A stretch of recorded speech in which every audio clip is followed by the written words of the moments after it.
बेचिए पुराना लोहा टीना प्लास्टिक के जूता चप्पल सीसी बोतल टूटल फूटल थ्रेसर ट्रैक्टर टाली मारुति जीप कार गहना गुड़िया घर दुआर मकान दुकान जिला जवार खेत खरिहान बकरा बकरी पाड़ा पाड़ी आ गई बेचे के सारी। ए मलकिनी घर से निकला हो। अरे इ तो आवाज सुनल लागता। हाँ तारा गाँव के बगल वाला है। अरे बुझाता ही पुरान का यारवा हमार। एगो मीठा के भेली दिया के पानी पिया दो। दादा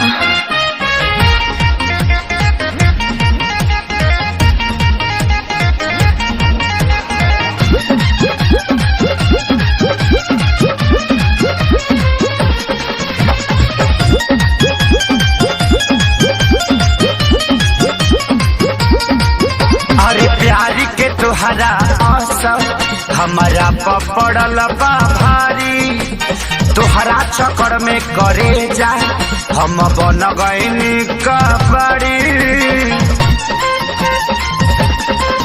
अरे प्यारी के तुहरा असर हमारा पपड़ल बा भारी चक्कर में तुहरा करे जा हम बन गईनी कबड़ी।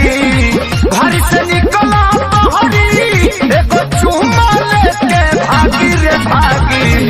दादा जानी भतार कमारे लागी। हाँ लागी लागी नहा दादा जानी भतार कमारे लागी। हाँ लागी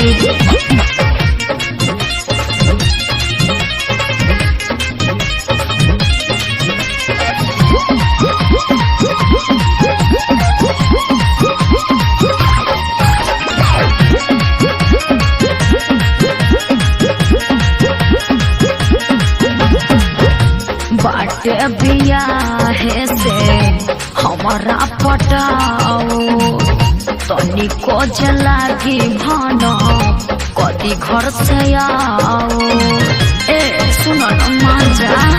हाँ होके न सकी के होके अरे हमारा ऊपर जाने जाना यही से अपना वाला ससुर पर अरे ये दिया ही तो हटो दीवाना। जब से भैलू मरद के हमर दी तो तरतिया जागी रे जागी। दादा जानी भतार कमारे लागी। हाँ लागे लागे दादा जानी भतार कमारे लागी। हाँ लागे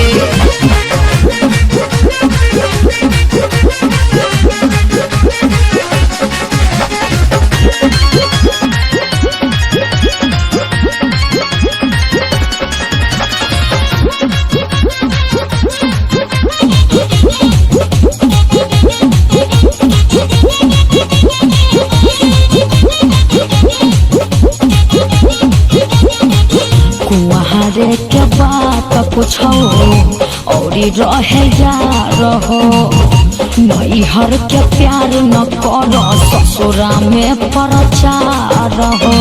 हर सब के जान जाई बड़ी बेइज्जती हो। अरे अपना खेसरिया के कैसे बोल गईलू तू भूल हो लगलू सिखाए नील कमले के मोहब्बत के रूल हो।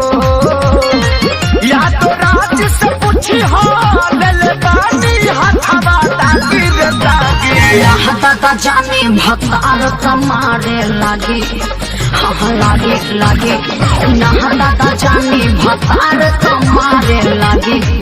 हाँ लागे अरे प्यारी के तुहरा असर हमारा पपड़ल बा भारी चक्कर में तुहरा करे जा हम बन गईनी कबड़ी।